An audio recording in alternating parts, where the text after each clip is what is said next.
Welcome to episode 110 of Lucretius Today.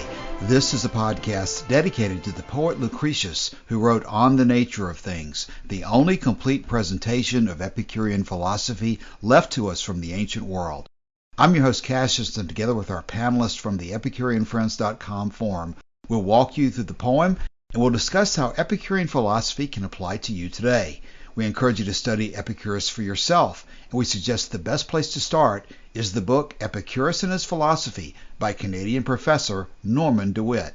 If you find the Epicurean worldview attractive, we invite you to join us in the study of Epicurus at EpicureanFriends.com, where you'll find a discussion thread for each of our podcast episodes and many other topics.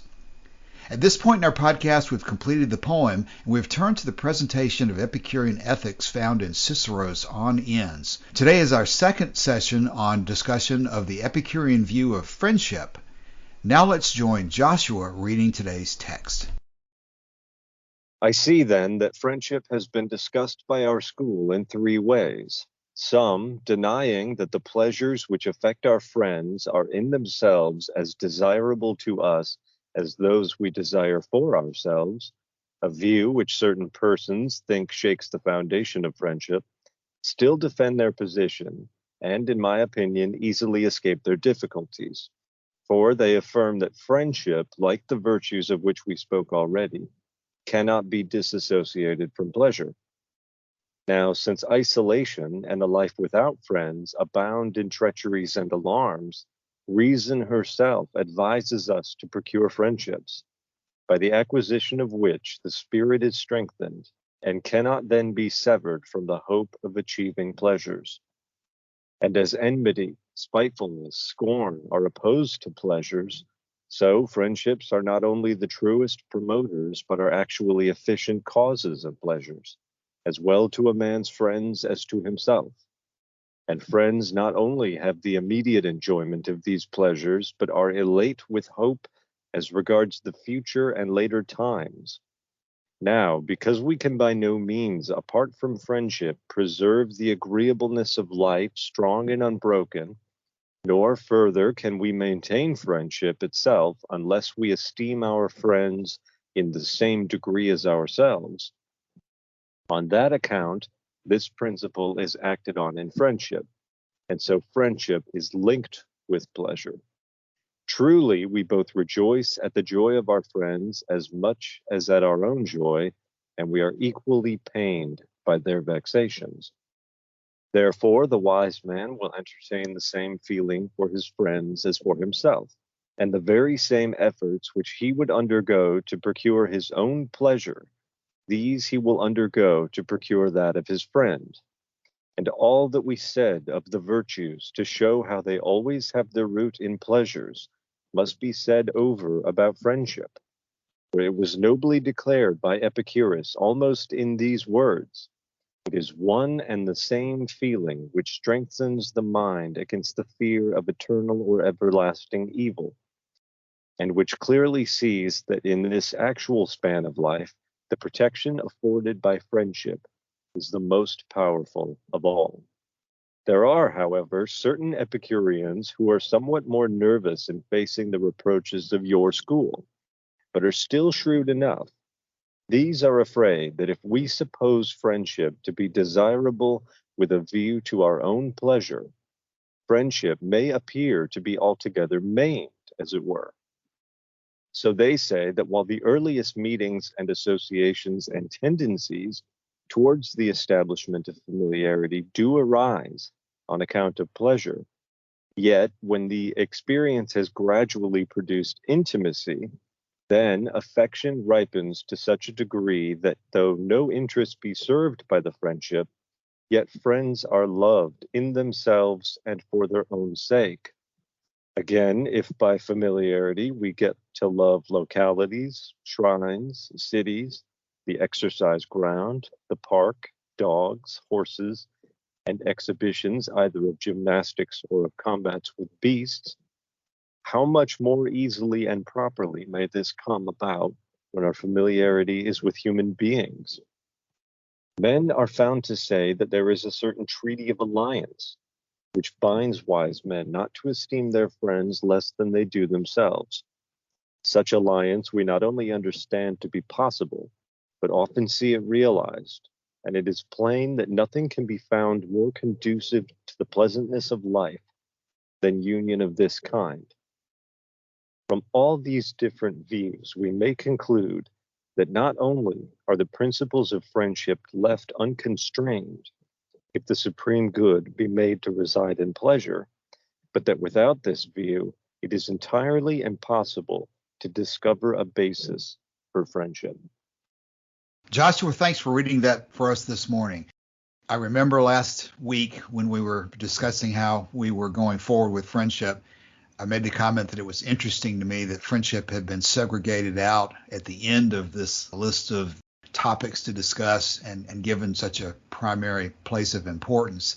And one reason for that is pretty clearly that, in fact, just as this section discusses, that friendship is really the most important instrumentality to living a pleasurable life. But now that I listened to you read it, and we did a little bit of discussion before we got started, it becomes more clear to me that what's going on here is that, to some extent, this is a test case for all what's gone before, that friendship is something that everybody feels strongly about when you have friends.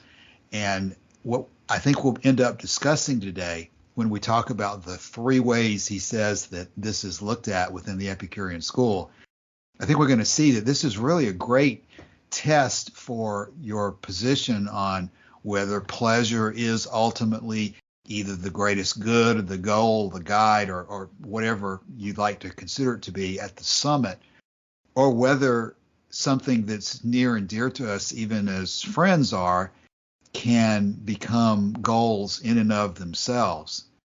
And I think there's lots of interesting stuff here. We'll try to cover the whole section that you just read today because he is presenting it as three separate alternatives.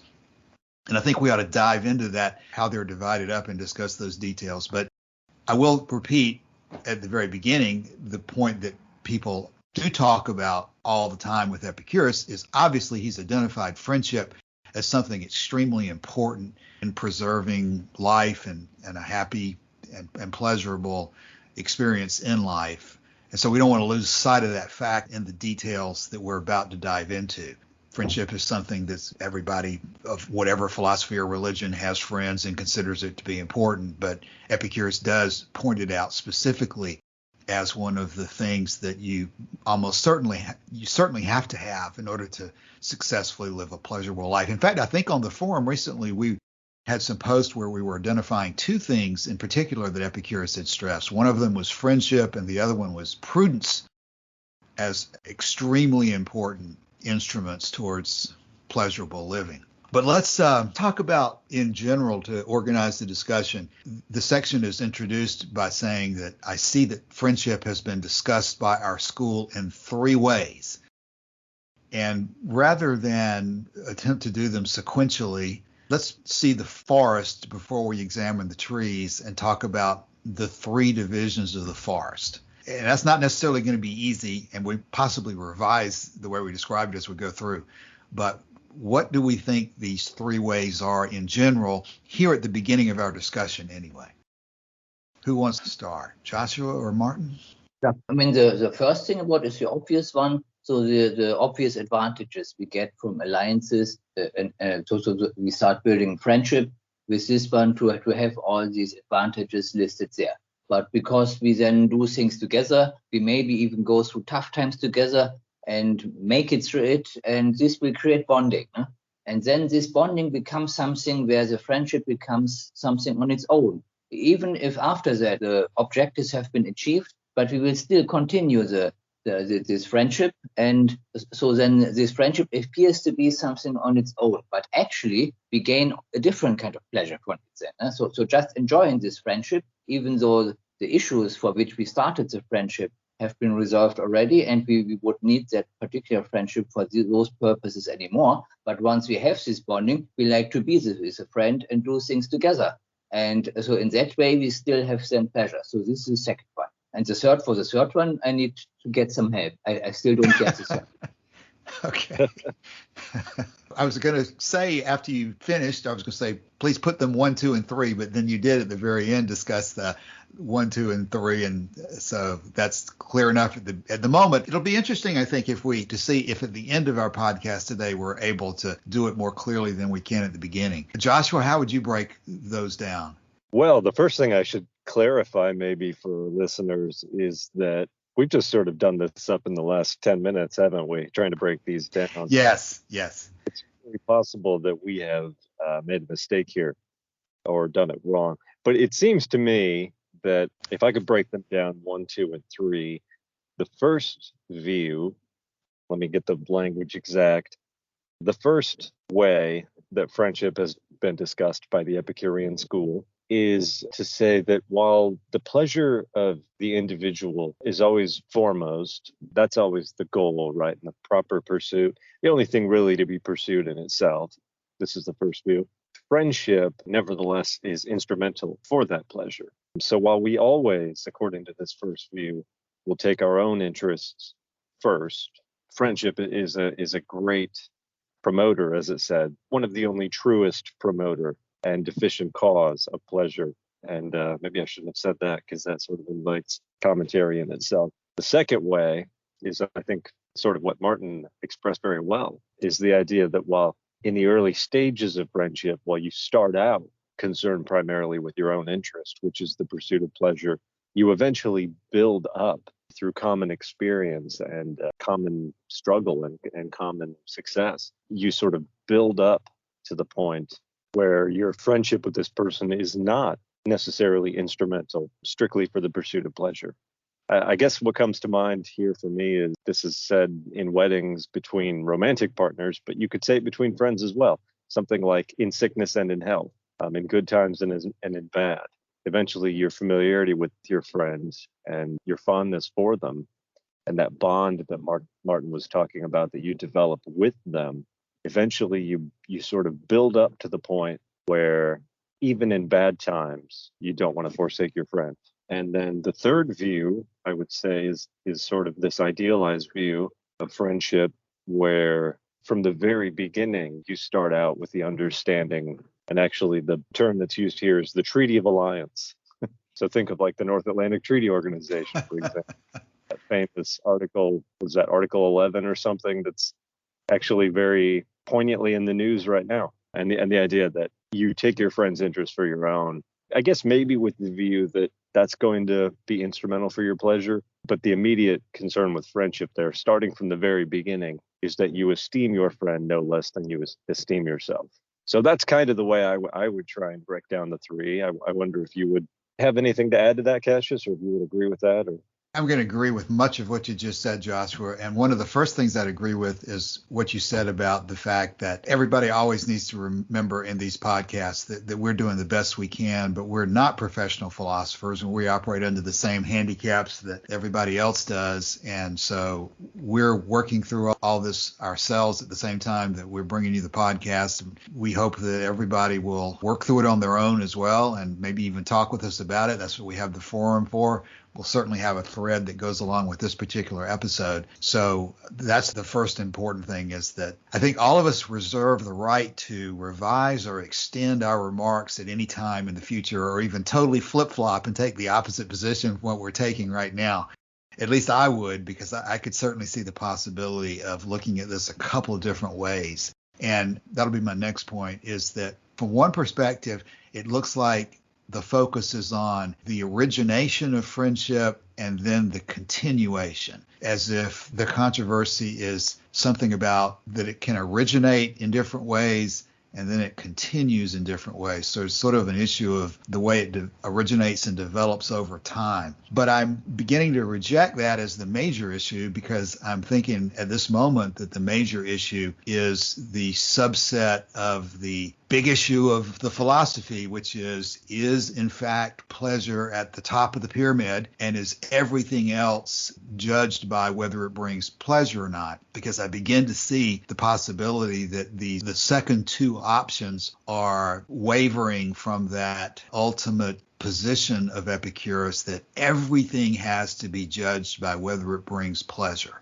And of course, even as I say that, there's a difference probably between bringing pleasure and being pleasure. And that may be part of it as well, is that it sounds like at some point they're transitioning into thinking that pleasure may mutate from being an instrumentality to something good in and of itself. Maybe it becomes pleasure itself, or maybe it's somehow, because I don't think they could go to the point of saying that it becomes good in and of itself unless it's a pleasure. That would deviate, I think, too far. I think, Cassius, I think you misspoke. You wanted to say this about friendship, but you started with pleasure. So check recording. Thank you, Martin. The whole question is whether the friendship becomes a pleasure itself at some point, or whether it always remains an instrumentality towards pleasure. And that's a complicated. I might even base on that, Cassius.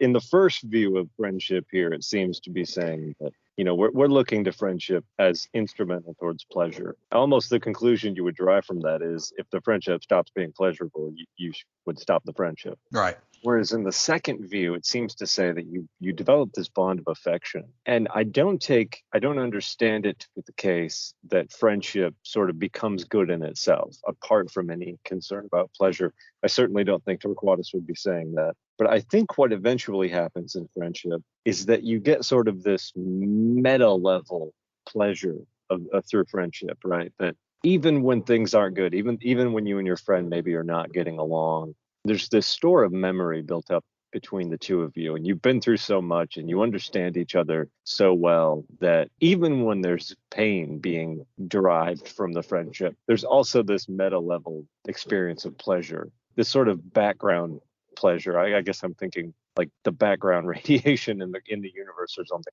but it's this stable, constant thing that's always there. There's the daily ups and downs, but that doesn't go away. Yeah, I could see that being very possible, Joshua. Yeah. Why don't we break the conversation down and go ahead and start talking about the details of the first of the three. And we'll see by the time we get to the end whether any or all of us would revise what we've said at the very beginning about it. If we look at 66, 67, and 68, it appears to me that probably this is intended to be either the position of Epicurus himself or the orthodox Epicurean position. But at any rate, this first one appears to be I don't want to really say majority either. I'll just say that maybe this is represented to be Epicurus's opinion. Torquatus has done this several times. At least one other time, and of course Diogenes Laertius talks about the differences of opinion, but Torquatus has previously brought up the idea that Torquatus himself disagreed with Epicurus as to the necessity of an elaborate logical argument about the nature of pleasure. That was in the beginning of what we started discussing here. So I don't know that he takes a position clearly in these three here as to which is his own, but it's interesting to think about. Would everybody agree that this one looks like it's the orthodox Epicurean position?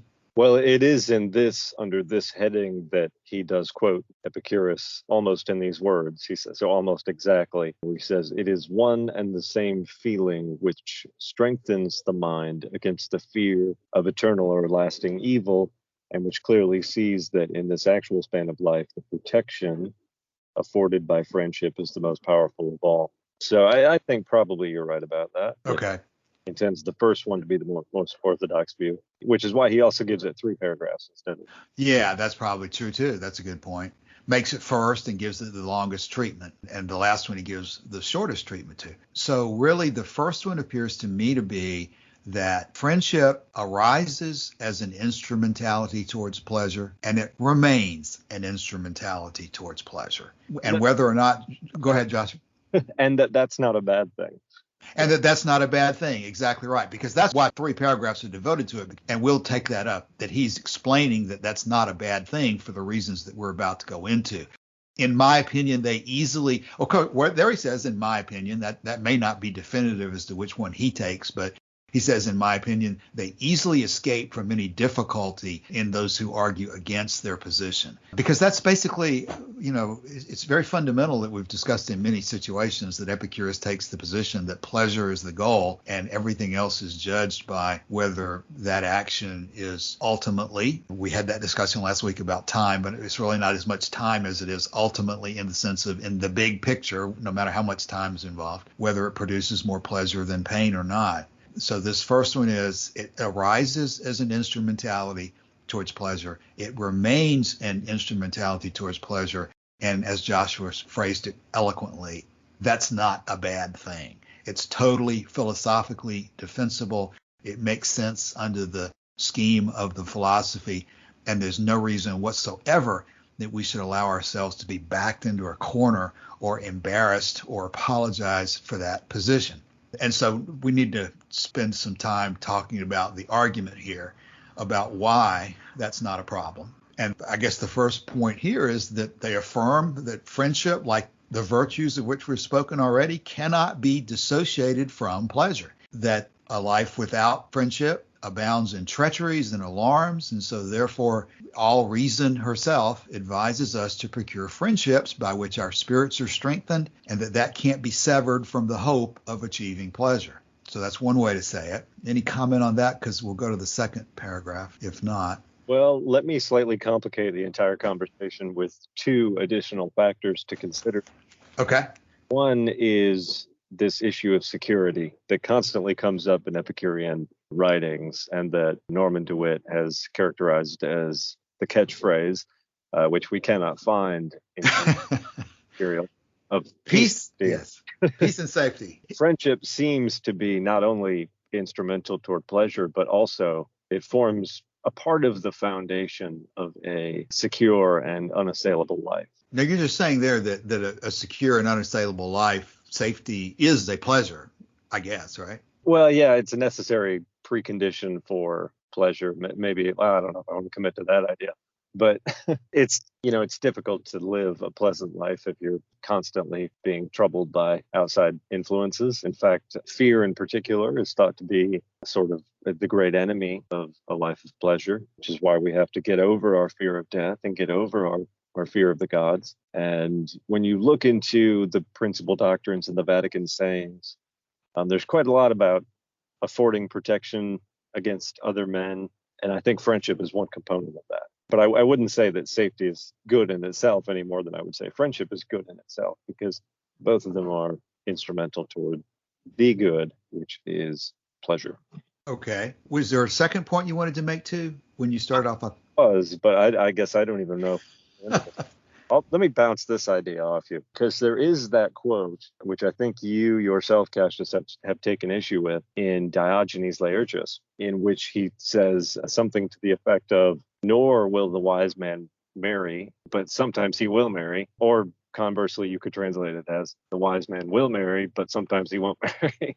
We don't have an extensive consideration of the idea of, pair bonding or marriage or anything like that in the key Epicurean works. But when you talk about friendship, there's a way that you can bring that conversation into it, because hopefully the person you're married to is a good friend. Yes. So those are two things to consider as we go forward. I don't know if I'll have much more to say about them.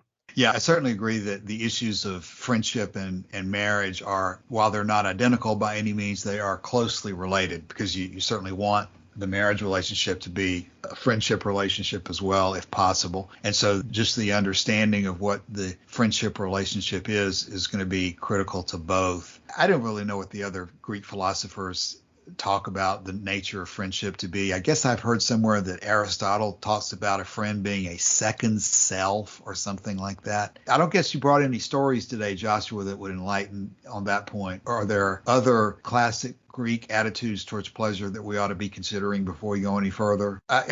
Yes, I'm sorry, just like Martin corrected me. I mean friendship. Yes, when we're talking about friendship, are there classic Greek attitudes towards friendship, perhaps other than, I think I've heard Aristotle say a second self? Are there other classifications of it that you guys remember that we ought to be talking about? Nothing that comes to mind immediately. I don't even know that really.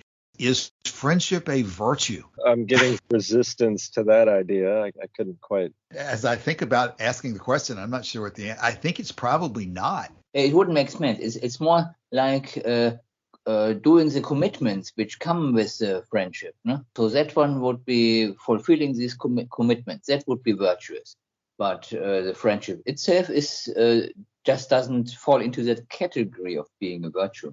Yeah, I would agree with that. I do, Cassius, have a good little anecdote for the marriage issue. This comes from Socrates. He says, by all means, marry. If you get a good wife, you will be happy. If you get a bad one, you will be a philosopher. So have we started the second paragraph? I think the second paragraph is basically a elaboration of the point that we can by no means, apart from friendship, preserve the agreeableness of life strong and unbroken, nor can we maintain friendship unless we esteem our friends in the same degree of ourselves. And so friendship is linked with pleasure, and we rejoice at the joy of our friends as much as at our own, and we're equally vexed by their pains. And just to continue on, therefore the wise man will entertain the same feeling for his friend as for himself, and the very same efforts which he undergoes to procure his own pleasure, he undergoes to procure those of his friends. And then he again analogizes this to the virtues, which again probably is an indication that friendship is not a virtue. And all that we said of the virtues to show how they always have their root in pleasures must be said over about friendship. And then it goes into the noble declaration by Epicurus about one and the same feeling which strengthens the mind against the fear of evil. I forget which one that is. It's one of the 20s, right? I know you've got it memorized, right, Martin? It's No. It's Principal Doctrine 28. Go ahead, Joshua. Oh, I was going to say, as it happens, I do have a story. This comes from the film A Beautiful Mind by Russell Crowe, featuring the great mathematician John Nash. Something you just read there sort of triggered this in my mind. He says, and the very same efforts which he would undergo to procure his own pleasure, these he will undergo to procure that of his friend. And so this might involve some confusion, but because what we've already said about the first view of friendship is that it's always instrumental, and that's not a bad thing. But what he seems to be saying here is that you would undergo the same effort to procure pleasure for your friend, and that might immediately be confusing. But in the film, A Beautiful Mind, there is that moment when there's a couple of lads in that bar and they're getting ready to approach these women. And Nash sort of has this epiphany, right, where he says, if you immediately go for the prettiest of them, and the rest of them are going to feel spurned and they won't want to talk to you. He says, so the thing to do is not to pursue the interests of yourself, but to pursue the interests of the group for yourself, or something like that. How does he phrase that? Anyway, the conclusion is he goes for one of the less prettier girls, which makes the prettier girl feel put out and therefore likely to accept the advances of one of the other guys. And that way everybody gets a date for the night. Yeah, I can see that being a logical way to approach that problem. Mathematical way to approach the problem.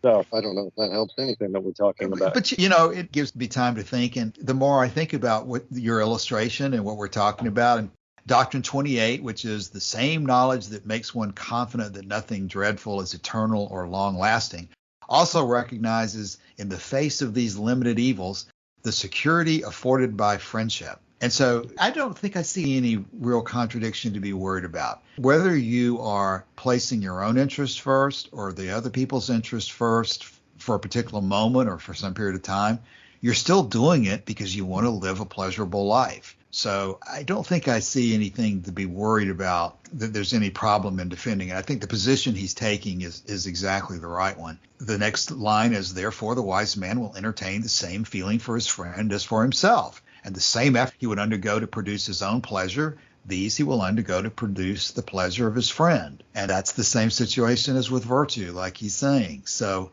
obviously I'm partisan and I'm predisposed to accepting Epicurus' position, but it does seem to make sense to me that the foundation is that pleasure is the ultimate goal, and anything that produces pleasure is something that's smart to do. Friendship is, in his observation, one of the smartest things you can do to procure a happy life. And in order to be real friends with somebody else, you have to, at times, put them first. You have to let them eat first, or give them a bigger portion than you at food, or whatever. That's the nature of friendship, is a give and take situation. But that doesn't change the goal. I think only somebody who's really confused about time issues would be overly concerned about this, because there's going to be times where you let your friend go first and do more than you do. But the reason you're doing it has not changed. You're not forgetting the original reason you started with friendship in the first place. Why don't we use that as a transition and move to item number 2? And as part of introducing that, it's always interesting to me when he talks about there are certain Epicureans who are somewhat more nervous in facing the reproaches of your school. And probably this is a good time. If he's talking to Cicero, it's probably not specifically correct to consider that he's talking about the reproaches of Stoicism. Because if he's talking about Cicero, Cicero may be sympathetic to the Stoics in certain positions, but Cicero's made clear in a number of places that he's more of an academic. He has other names other than Plato that he cites, but he is more traditionally academic and not Stoic. So these criticisms of the Epicurean position are not necessarily coming from Stoicism, but from traditional Platonic, Aristotelian, traditional Greek philosophy. And what he says is that those people are afraid that if we suppose friendship to be desirable with a view to our own pleasure, friendship appears to be maimed, as it were. And so apparently in their nervousness, they come up with this attempt to appease the other side. They say, well, Epicurus may have said that the earliest meetings and associations arise on account of pleasure, but that's not the whole story. Once you experience intimacy and suffering and pleasures over time, then affection ripens to such a degree that though no interest is served by friendship, yet friends are loved in themselves and for their own sake. And so they use an example that, well, we get familiar with loving places and cities and even the exercise ground and dogs and horses. And so how much more easily is it that we can come and develop familiarity with other human beings? So go ahead. I want to hear. I know Martin in particular has had maybe a little bit different perspective on that. I've kind of expressed my perspective in the way that I read that. But Martin, you want to take this one up at this point? Yeah, but currently I don't see a contradiction between the way you read it and my reference to this bonding. So that's the same. Also, actually, I mean, even though it appears to, he puts it now here separately, actually it's already mentioned further above, at least implicitly. So truly we both rejoice at the joy of our friends as much as over our own joy. That already expresses this in a different way. So it's basically the same thing already. So the second way for friendship shows up in the earlier paragraphs a bit already. Well, Martin, let me ask you this. As you're thinking through it, that may help other people who are listening to our discussion as well. What do you think it is that these other Epicureans are nervous about? But because the way Epicurean philosophy is often misrepresented is that it's selfish. And if, for example, a friendship is started in the way that one sees all the advantage for him in a selfish way, and the other side doesn't really have it. But the number one, the one who has all these advantages, then uses the manipulative techniques, like say he is a psychopath, and then manipulates that other person out of that other person's weakness in some way to still get into that friendship. So this would be then something what could be attacked, but in a more common way, the advantage is for both sides. So that means as much as we have advantage from starting a friendship, that friend also has advantage, and this is what makes a friendship grow. If it's not there, it's most likely to falter away and not become friendship. You know, before I go back to Joshua, I think you've hit on a very important term that anybody discussing this subject has to think about, and that is this issue of selfishness when you use the word selfish. And of course, for those listeners who are familiar with Ayn Rand, I have to think back to what I've read from her material. And so you use the word taking sides, and any sympathy that I ever might have had in the past for the Randian analysis of this is pretty much gone from this perspective. You've got these people who are obsessed with selfishness and their concern about it or their promotion of it. And then you have the opposite logical position, which is this altruism. So they're always taking sides. They're saying that you have to look at it as a matter of either your own desires that have to be fulfilled or the desires of the other person that have to be fulfilled. So there's a battle of taking sides there, that you've got these desires that are in conflict with each other. And then there's some people who say, well, let's just don't put them in conflict. Let's just try to balance them out and make them even, as if the whole issue is about taking sides. And now I look at that very differently after having read Epicurus, because I think Epicurus is concerned about pleasure. And he's saying, what is the ultimate result of your actions? And he's trying to tell you not to worry about putting your own side over the other person or putting the other person over yours. I think he's telling you that the goal is to look to the result and do whatever makes sense to produce a pleasurable life as a result of any decision that's in front of you. From that kind of a logical point of view, I would say, it sounds to me like it's equally wrong to consider selfishness to be good or to consider altruism good. You don't always put other people's, and certainly altruism is a broader topic, I guess, and we're supposed to be talking about friends and not just other people in general. But I think it is a related issue that people ought to think about. Are you supposed to always put your friends' desires and pleasures above yours? Or are you always supposed to put your own desires and pleasures above theirs? I think Epicurus is saying you shouldn't look at it that way. You should look at it from the point of view of your ultimate goal is pleasure. And at times you're going to put the other person's ahead of yours. At times you're going to put yours first.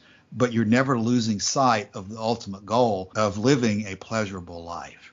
After that terrible rant, Joshua, what do you think? Well, I think what you're touching upon there, Cassius, is what I badly illustrated with my earlier little story from A Beautiful Mind, because what we're really getting into here is the game theory of friendship. Yeah. And part of that is sometimes acting for my friend's interest, even if it's against my interest, might ultimately be in my interest. And I think that's really a core part of this, whether it's because of something like security that it provides me, or maybe I want to make more friends. And if I do things, if I'm a good friend to this friend, even when it causes pain or vexation or suffering, maybe I'll be more likely to attract these other friends that I think I would quite like to have in my life. So there is an element of strategy involved here, which is not the terms that I think most people would prefer to talk about friendship in. And then the other thing I find interesting in this paragraph is the argument by way of the horse. Well, I love my horse, so I guess I can love my I don't know about horses, but I could accept it as to dogs. I'm a big dog person. I'm probably more loyal to my dog than to many other people, and vice versa. Right. I don't know about the exercise ground, though, or the park is listed here. But Joshua, before we go off on that, how would you answer that question I asked of Martin? What is it that these Epicureans who face the reproaches of the academy, what is it that they're nervous about? Oh, it says it somewhere in here. Friendship may appear to be altogether maimed.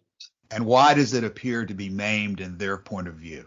Oh, because the idea from maybe Cicero and others is that this gets back to the idea of virtue. And I think that even if friendship is not in itself a virtue, acting dutifully or virtuously toward your friends is clearly going to be important to someone like Cicero. And so to say that, my friends are just sort of vending machines to give me pleasure from time to time, that's not the kind of thing that Cicero is going to be impressed by.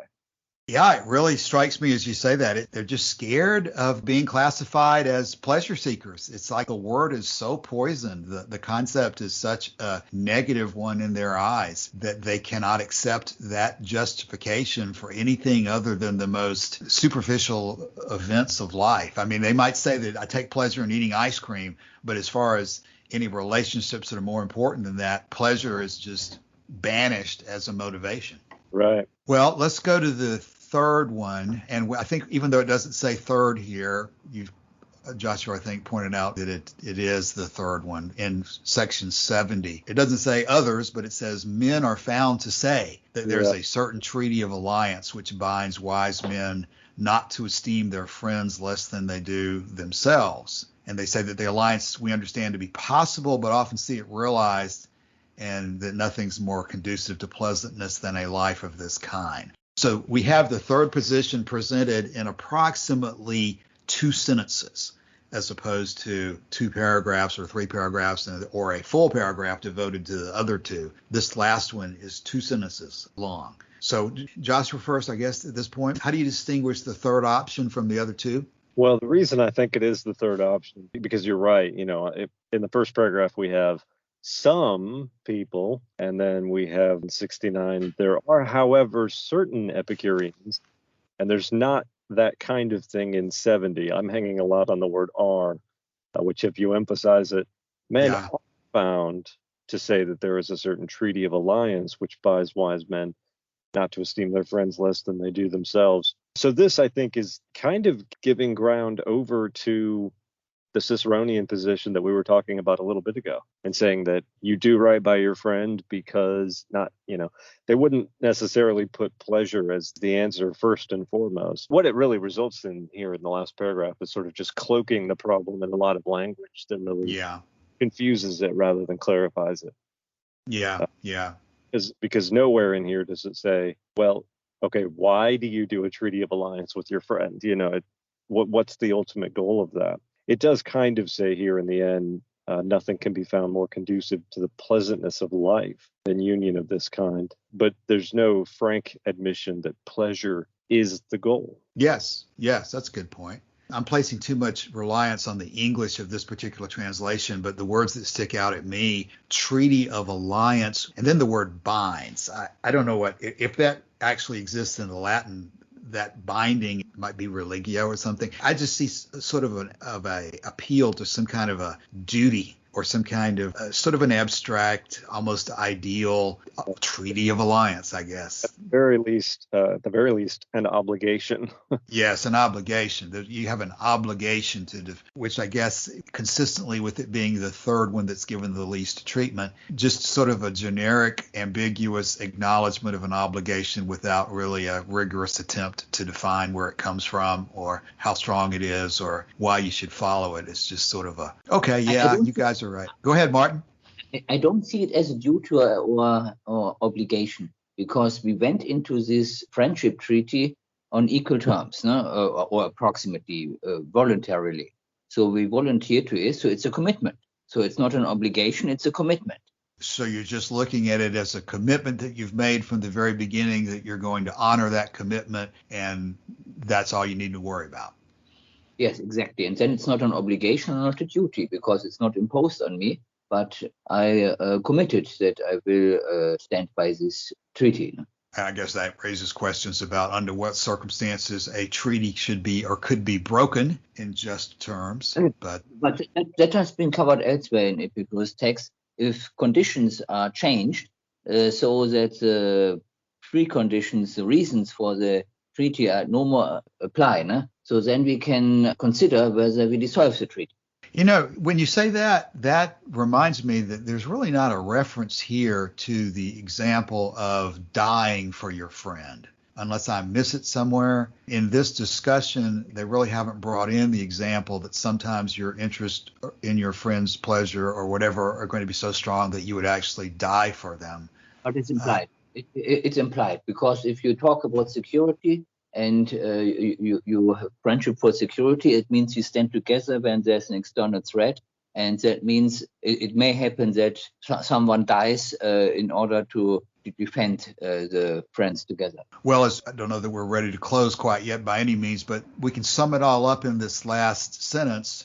From all these different views, we may conclude that not only are the principles of friendship left unconstrained if the supreme good be made to reside in pleasure, but that without this view, it is entirely impossible to discover a basis for friendship. Several things in there that we've been talking about recently. If that is another reference to a, quote, supreme good, that would be of interest. But then the very last phrase I'll start by talking about, without this view, it's entirely impossible to discover a basis for friendship. That's kind of an echo of that Colotes discussed with Plutarch, where Colotes apparently wrote a book that without the theory of Epicurus, a pleasurable life is impossible, something to that effect. An echo of that argument that without Epicurus providing this basis for friendship, there would be no basis for friendship. He's sticking it back to them. They're saying that the Epicurean view destroys friendship, and the Epicureans are responding, not only do we not destroy friendship,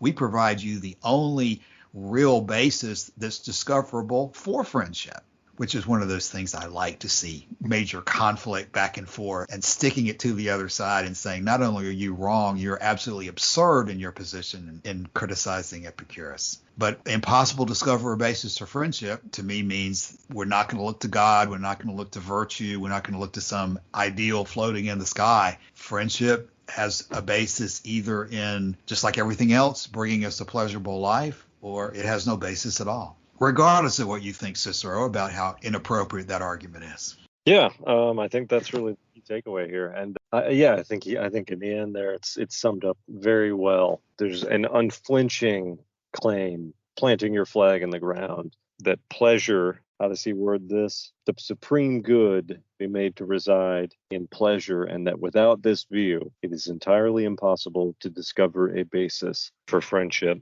So we're taking the view here that the first way of looking at friendship that he describes of the three is the most representative of Epicurus's position. But to get to the heart of what we think is true, that last sentence really just hammers it home. Yeah, that's the way I see it too. We've been discussing on the forum and maybe for the past couple of weeks here in the podcast about whether Torquatus is actually himself a totally orthodox Epicurean, or whether these issues of supreme good might be something that developed later on to respond to the Stoics or whatever. But that is something that we can get a lot of benefit out of considering, I think, and a lot of deeper understanding of the issues involved by even trying to discover what it is that Torquatus is talking about when he says there's different opinions. But one thing I do like about Torquatus, regardless of all that, is that this section does seem to be an uncompromising defense of Epicurus. It includes some arguments that could be considered to be compromising, but in the end, we have here in this Torquatus section a real in-your-face defense of the ultimate issue, which, as Torquatus has started off with this section, what is it that really ultimately in the end are we arguing about? And it's the issue of pleasure versus virtue versus religion versus the different other ways of organizing your life. And I always like to include in that point that, again, we're not talking about eating and drinking and just immediate bodily pleasures. We're talking about the feeling of pleasure that all activities of life fit into that, which we find to be beneficial to us and pleasing to us. Literature, any sophisticated, emotional, intellectual thing that we find to be pleasing is consumed within pleasure. So it's by no means a limited term. And friendship is precisely the kind of thing where you might have to employ the hedonic calculus, or the, I guess, Epicurean calculus. Somebody preferred that way of expressing it, where there are occasional pains involved in friendship. Sometimes things aren't going as well as you would hope, but you endure that to get to the pleasure that's on the other side. Yes. I'll go back to something I said earlier in the conversation. I think this is set out here. It's certainly one of the most important things to do to produce pleasure. I don't know that he gives a separate section about prudence, though. I'm coming back to this idea again that maybe this is really here in this section and expanded this way because it's a test case. In law, there's this phrase about hard cases make bad law. And I think some people would say that friendship or these relations that we're talking about are hard cases. You just really don't want, given your cultural conditioning, to say that you have a friend because they bring you pleasure. You want to say all these other more high-sounding things about your friends and why you have them. But Epicurus is confronting a hard case here, or the Epicureans are, Torquatus is, and they're taking the position that no, this is not a hard case that we're going to back down from our position. We're going to double down on our position. We're going to say not only are we right, but you're absolutely absurd to say that there's any other basis for friendship other than what we are saying. I think this is the end of our discussion of friendship, and that we are nearing the end of our discussion of Torquatus. We have at least one more session in which from here we turn to another sort of closing summary of this section of Torquatus, but it's not very long. Are we back at the end? I didn't. Boy, time flies when you're having fun. You mean at the end of the podcast or the end of today's episode, or you mean the end of Torquatus? The end of Torquatus. Are we actually that close? We are very close. In fact, now that I look at it, there's really only 2 paragraphs left in this section of Torquatus. So we'll have to make some decisions in the near term. I've been thinking we would turn to Epicurus's letter to Herodotus next. But that may be something we can talk about as to whether there's something else. We were also talking about that there's a lot more material buried in Cicero here. This continues on, and there's a long section from Cicero that, in his view, refutes the Epicurean position on these things. But I think we're better served by sticking with material that presents the Epicurean position so that we can improve our own understanding of the Epicurean view. You know, in the world we live in, there's lots of opportunities to read negative commentary on the Epicurean position, but there's not that many opportunities to go through the pro-Epicurean position and begin to understand that. So I think we're better off doing that. And so we only have 2 paragraphs left. I think we can certainly devote a full episode to these 2 paragraphs because they're kind of a loud cry of emphasis to everything that's come before about how important Epicurus is and how appreciative we would be for what he did, and how all this translates into a school of philosophy that we should take seriously and even be loyal to. So we can talk all about that next week, but we are just about at the end of it. So we've capped the practical argument off with the issue of friendship.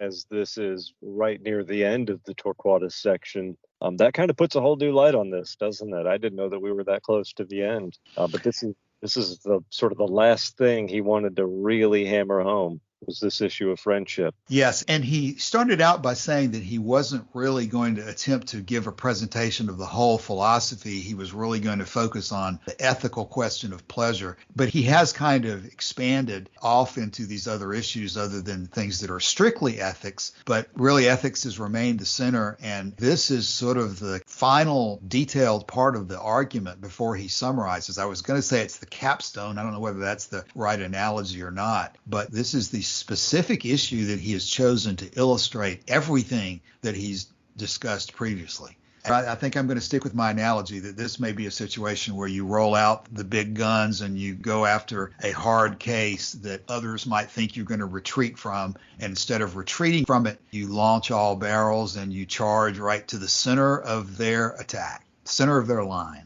And it's interesting because as we got to the end of the Lucretius, the De Rerum Natura, we encountered much the same problem, didn't we, by end the poem with this horrific account of the plague in Athens. And that's another hard case. Yeah. In which you explore a philosophy of pleasure and friendship.